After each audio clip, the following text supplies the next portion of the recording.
Right! I forgot! Lily pulled out a white envelope from the small bag. What's this? I got this letter from Grandma. She told me to read it secretly from Michael. I received the letter from Lily. Just then, my sister came to pick up Lily, so I handed her over. After seeing Lily off, I looked inside the letter. I casually read through it and was shocked. What? No way! There, something unbelievable was written. I hurried back to Michael. As soon as I returned, Michael spoke in a whiny voice. Hey, Emma. I'm thirsty. Wake me up and get me some juice or something. Ignoring Michael's words, I quickly flipped the blanket and reached for his pants. Huh? Emma? Michael looked confused, but without hesitation, I took off his pants. What are you doing all of a sudden? Michael yelled and hurriedly pulled up his pants. I sighed at the reality unfolding before me. It seems Mom's prediction was right. Hey! What do you want, suddenly taking off someone's pants? Taking advantage of me being unable to move, isn't that terrible? Michael looked up at me, puzzled. True, it was wrong to undress him without saying anything. But otherwise, I would never have confirmed it. I am Emma, 32 years old. After graduating from college, I joined this company and it's been 10 years. With this length of service, my income has stabilized, and I have been entrusted with various tasks at work. To my own credit, I've been living very fulfilling days, but amidst this, there was a source of worry. It was about my husband, Michael, to whom I've been married for 5 years.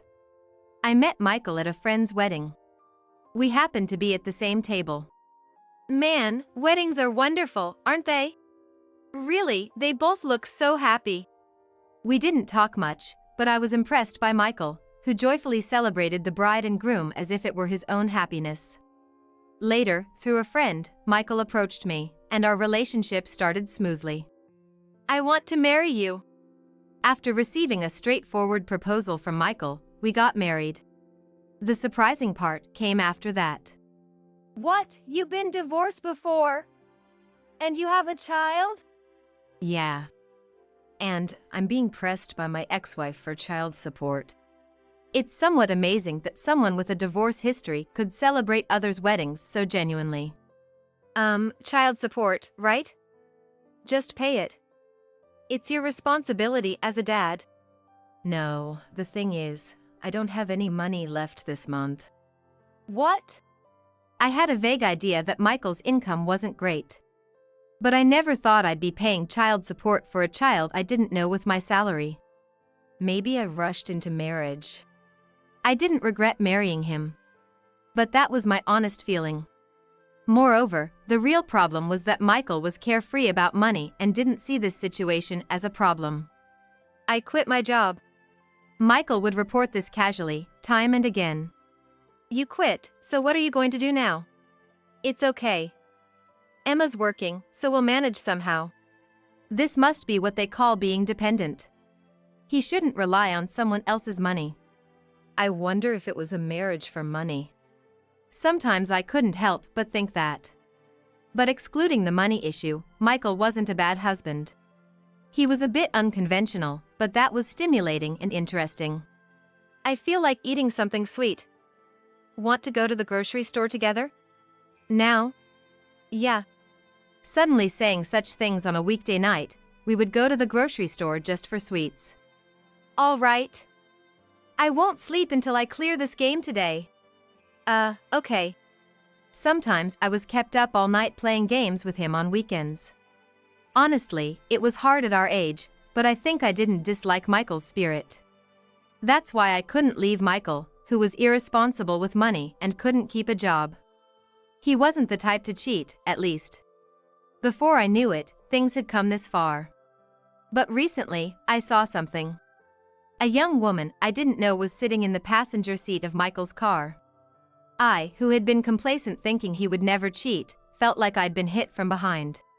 Completely off guard, I was shocked by the possibility of Michael's cheating. In such a situation, I wondered whether I should confront him or investigate secretly. In the end, I asked my sister for advice. My sister, a married woman with an 8-year-old daughter, answered immediately. You should gather evidence secretly, of course. She firmly stated that there's no benefit in alerting the other party without solid evidence. As my sister suggested, I focused on gathering evidence from that day on. As a result, it became clear that Michael was meeting a certain woman frequently. That woman was Harper, the daughter of the doctor at Michael's private clinic. They mostly met on Thursday afternoons. It seemed they went on drive dates in Michael's car. I managed to capture them entering a hotel several times as evidence. I thought he would never cheat, at least. Our married life wasn't so bad, but it wasn't easy either. In addition to paying child support, his debts were also revealed later.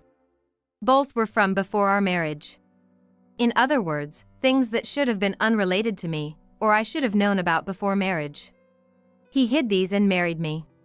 Wasn't it almost like being deceived? I sometimes thought.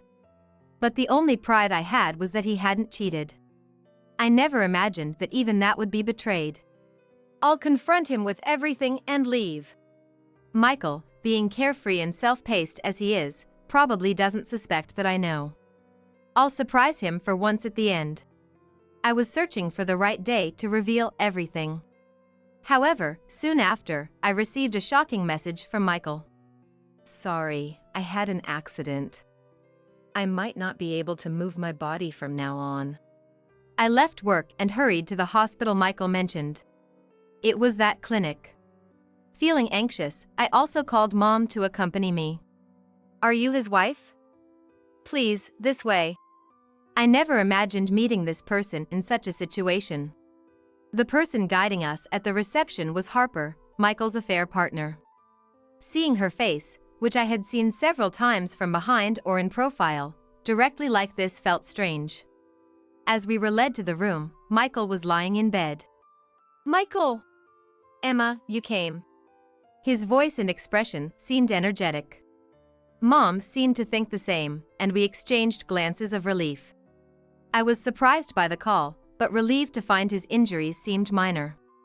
Good, it's not as bad as I thought, I sighed in relief. But then, the words from the doctor left me speechless. Michael is likely to become hemiplegic. Hemiplegic? That means, in Michael's case, the right half of his body might not move. Is there no chance for recovery? The doctor closed his eyes as if thinking. It's difficult. Then decisively said. Before I knew it, I was crying, supported by Mom's shoulder. After calming down a bit, Michael started talking. This hospital can't accommodate me for a long stay because of the facilities. I have to go home now. But what about thorough examinations? You still can't move your right side, right? Maybe there's another cause? Yeah, well, I'm tired from the accident today, so maybe another time. I was concerned about Michael's hesitant words, but didn't want to push him. Reluctantly, I asked Mom to help me bring Michael home. After laying Michael in bed, I went to the entrance to see Mom off. Sorry for the sudden trouble today. Thank you. It's fine. But it looks like you lost the chance to tell him about the affair. Yeah. What will you do now? If Michael really becomes hemiplegic, I can't just abandon him for cheating. I'll think about it. Remember, you're the most important thing to me, Mom. She meant not to sacrifice myself for Michael. Yes, thank you. Mom seemed to want to say more, but left with a complex look on her face. The next day, my life of caring for Michael began. Although he was hemiplegic, the other side still moved, so he didn't need as much care as I thought. However, it soon became challenging to care for Michael's mental well-being, as he couldn't go outside. I'm just so bored. Surprisingly, he rarely complained about not being able to move his body. It was the boredom that troubled him more. He often called me for trivial matters, like wanting juice or having his back scratched. The tasks were minor, but the constant summoning was wearing me out. Then, my niece Lily, my sister's daughter, decided to visit our house unexpectedly. Lily and Michael barely knew each other. At first, I was surprised why she would visit. When I asked my sister, she replied, Of course, it's because Emma is worried. Even Lily, who's just 8 years old, is concerned about you. Lily, that's so sweet. I'd come too if I wasn't busy with work. Just dropping her off and picking her up is all I can manage. Mom seems busy too. Well, at least with Lily there, Michael won't be as demanding in front of a child. My sister's prediction was spot on. While Lily was there, maybe out of male pride or shame, Michael significantly reduced how often he called for me. Thanks to that, I was able to have girl talk with Lily about school life and the latest elementary school trends. But why does enjoyable time always pass so quickly? As evening came, it was time for Lily to leave. I got a call from my sister to pick her up, and reluctantly, it was time to say goodbye to Lily. Okay, Lily, your sister will be here soon, let's wait outside. Okay. As we headed to the door, feeling reluctant to part, Lily suddenly remembered something. Right! I forgot! What she pulled out of her small bag was a white envelope. What's this? I got this letter from Grandma. She told me to read it secretly from Michael. From Mom? Thank you. I received the letter from Lily. Just then, my sister arrived to pick her up, so I handed Lily over to her. After seeing Lily off, I looked inside the letter. Not sent by mail, but handed over through Lily, it was meticulously planned. What could be written in it? I casually read through it and was shocked. What? No way! There, something unbelievable was written. But Mom would never lie about such things. If this is true, I have to check it. In a hurry, I went back to Michael. As soon as I returned, Michael spoke in a whiny voice. Has Lily left? Yes, her sister just took her home. I see. Hey Emma, I'm thirsty. Wake me up and get me some juice or something. Ignoring Michael's words, I quickly flipped the blanket and reached for his pants. What? Emma? Then, without hesitation, I took off his pants. What are you doing all of a sudden? Michael yelled and hurriedly pulled up his pants. I sighed at the reality unfolding before me. Looks like Mom's prediction was right. Hey!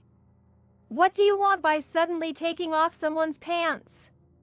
Taking advantage of me being unable to move, isn't that terrible? Michael looked up at me, puzzled. True, it was wrong to undress him without saying anything. But otherwise, I would never have confirmed it. Hey, are you listening? Michael raised his voice again as I remained silent. Seriously. This makes me anxious about the future. Maybe I should consider a divorce? I spoke out what Michael was about to say, and he looked at me in surprise. What? Oh, you seem pretty happy about it. Your mouth is all relaxed. Michael covered his mouth in a flustered manner. It's not like I'm happy. But, yeah, maybe you're right. With this body, I'll just be a burden, and maybe it's better for us to separate. Michael sighed heavily, depressed. It doesn't bother me. I'll take care of you. We vowed in our wedding, right? In sickness and in health. What? But, no. And it's not all sad. At least we can talk like we used to. And most importantly, I don't have to worry about your affairs anymore. What? I smiled mischievously on purpose. I never cheated. He averted his eyes, clearly lying. It's fine. From now on, you can't move by yourself anyway. You won't be able to cheat anymore. Now, you're all mine. Michael let out a small scream and turned pale rapidly. Emma, the thing is, I was planning to leave you. It's okay. Leave everything to me from now on. But I feel terrible about you. Don't feel guilty. We're a couple, right? Despite my smiling response, Michael trembled like a cornered deer. But why don't you rest for now? I'll go prepare dinner. Michael couldn't say anything more. I left the room. Now, Michael must feel cornered. He would surely take some action. I had always thought Michael was truly hemiplegic. After all, he couldn't move, and there was a doctor's diagnosis. I wanted to have him checked at a larger hospital, but he refused. I understand now. Now I understand why he was so reluctant about the hospital and treatment. As soon as I left the room, I listened at the door. Left slightly ajar on purpose so Michael wouldn't notice. This way, I couldn't see inside, but I could hear everything Michael was doing. Help me. I'm in trouble. Soon, I heard him talking to someone. Probably on the phone. His voice was low, perhaps wary of me. That's why I was warned before bringing up divorce. To not leave. What should I do? Escape? That's impossible. I'm too scared. She must have found out about you and me. She's unusually persistent about infidelity. She must have known. I heard everything. It was clear now. Michael was talking to his affair partner, Harper. Please, help me.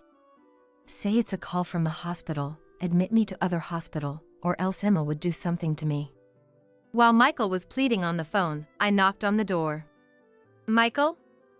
Are you on the phone? Can I come in? Yeah, just a second, I'm hanging up. After waiting a moment, I entered, and Michael, paler than before, lay in bed. You look worse than before. Are you okay? Yeah. No, I feel sick. Can you take me to the hospital? Oh, that's serious. I'll call the hospital then. Thanks. His face showed deep relief. He thought he was escaping from me. But he was wrong. Now the real game begins. I'll expose everything about Michael and Harper at the hospital. When we arrived at the hospital, Harper was there to greet us. Michael, are you okay? Harper. Thanks. He feels sick. It's understandable after what happened. Harper smiled meaningfully, looking at Michael with a gentle gaze. Can I rest here for now? Maybe I need to be admitted. Making decisions without being a doctor. But Harper nodded and led us to a private room. We don't do admissions here. But I'll come and check on you when my father is free. Wait here until then. A few minutes later, Harper returned with a doctor. It was the same one who had seen him before. Harper's father, the clinic's chief. You're feeling unwell? Yes. The two exchanged awkward glances. As Harper's father reached for the stethoscope, I raised my hand. Let's stop the act, shall we? What? Michael, Harper, and Harper's father. All froze. Emma, what are you talking about? Ignoring Michael, I reached for his pants again and pulled them down forcefully. Hey! What are you doing? Michael hurriedly pulled his pants back up. I said it at home too, right? It's strange, isn't it? You're worried that I think you're hemiplegic and useless as a man? I see. You thought I was after your body. I misjudged you. Michael put on an exaggeratedly sad act. He had noticed to Harper and others' expression. Interested in your body? Unfortunately, I'm not as active as you two. What did you say? Anyway, you still haven't realized it? What? As Michael turned his head, Harper quickly whispered in his ear. Finally understood, Michael's eyes widened, and his mouth opened and closed in shock. No, this is, well. What do you mean by hemiplegic? You moved so quickly just now. Everything is already out in the open, isn't it? Why don't you stop this poor acting? Yes, Mom's letter contained just a few lines. I did some research, and it seems highly likely that Michael's hemiplegia is an act. Maybe it's a lie to break up with Emma? Why don't you try pulling down his pants and see his reaction? Following Mom's advice, this was the result. In a panic, Michael, who supposedly couldn't move his right hand, effortlessly pulled his pants back up himself. So, it was all an act from the beginning. No, it's just that. Explain everything. Sweating, Michael complied. On the day of the accident, Harper was the one sitting next to Michael in the car. They were in the midst of an affair. The injuries were minor for both of us, but the car was badly damaged. I thought if the police contacted you, you'd find out. So I thought maybe if I pretended to be more seriously hurt, I could cover it up. All I could do was sigh in disbelief. And you thought you could keep up such a ridiculous lie forever? No, I mean. Or did you just want to cover up the affair that badly? It's not like that. Before Michael could answer, Harper interrupted. Michael just wanted to break up with you without hurting you. After all, how miserable would you feel knowing he had an accident with his mistress during a drive? So he even lied about being hemiplegic to make the breakup smooth. Smooth? How? He's a fool for cheating on his wife with someone so much younger than him. Stop talking like that. We are seriously in love. Harper was assertive, but Michael behind her seemed anxious, realizing his big lie had been exposed. Is that so? Then I wish you had been more upfront about it, without these petty tricks. Right, Harper's father? Harper's father shook his shoulders. His forehead was even sweatier than Michael's. Ah, well. The moment I realized the hemiplegia was a lie, I had a lot I wanted to say to you. To me? What would that be? Harper's father looked strained. Perhaps as a father, he couldn't abandon his daughter. But as a doctor, he did something he shouldn't have. You gave in to your daughter's pleading, didn't you? How did you feel watching me break down? Don't you have any pride as a doctor? Wasn't it hollow to even forge a medical certificate? Harper's father seemed to gulp. He began to speak hesitantly. That wasn't a forgery, it was a diagnostic error. How could a perfectly healthy man be mistakenly diagnosed as hemiplegic? Was he trying to claim it was just a mistake, not a malicious forgery? Well, as for me, either way is fine. Fortunately, I have medical and legal professionals in the family, so I will consult with them. What? No! His complexion changed. Understandably so. For a private practitioner, reputation and word of mouth are crucial. If it became known that he dirtied his hands as a doctor for such a trivial reason as his daughter's affair, the clinic's reputation would plummet. Please, have mercy! There's no mercy here. I will discuss the details later through a lawyer. Thankfully, Michael seems well enough. Please, return to your work. He might not have been in the mood for work, but other patients were waiting. Nurses had been calling out. Yet Harper's father, who had been reluctant to leave, was finally forced out of the room by me. Left in the room were Harper, Michael, and me. In the quiet room, I reflected again. On the day of the accident, Michael was with Harper, cheating. After the accident, which happened near the clinic, they were treated there. Harper probably came up with the idea then. Could she keep Michael for herself? It's unclear if Michael had thought of divorcing me, but it seemed unlikely he would go this far just to cover up an affair. Harper probably persuaded him. For Michael, who always wanted to quit his job, being with a doctor's daughter, a wealthy title, was very attractive. Moreover, claiming to be hemiplegic could be an excuse to quit his job. But that was a hopeless idea from the start. I knew about Michael's affair with you even before the accident. I lost the opportunity to confront him in the confusion of the accident, but now that their lie is exposed, I can question them all I want. I have plenty of evidence. Well, I slowly looked at the two of them. Michael was sitting on the bed, and Harper stood beside him. I've been thinking about the future and I want a divorce. What? My suggestion seemed to surprise them. Michael and Harper looked at each other, astonished. Are you okay with divorcing? What else can I do? I've known about your affair for a long time. I've been preparing for this separation since the day I found out. Michael looked conflicted, while Harper's eyes shone. Then Michael and I can be together. We don't have to sneak around anymore. It seemed they had been discreet in their meetings, but to them, it was apparently still quite bold. Yes, you're free to do whatever you want after we divorce. But there are conditions. Conditions? Harper frowned in puzzlement. Yes. Don't worry, it's nothing major. First, I'll demand security for the divorce proceedings from both Michael and Harper. And in addition, no division of property. I'll take all the savings. That's all.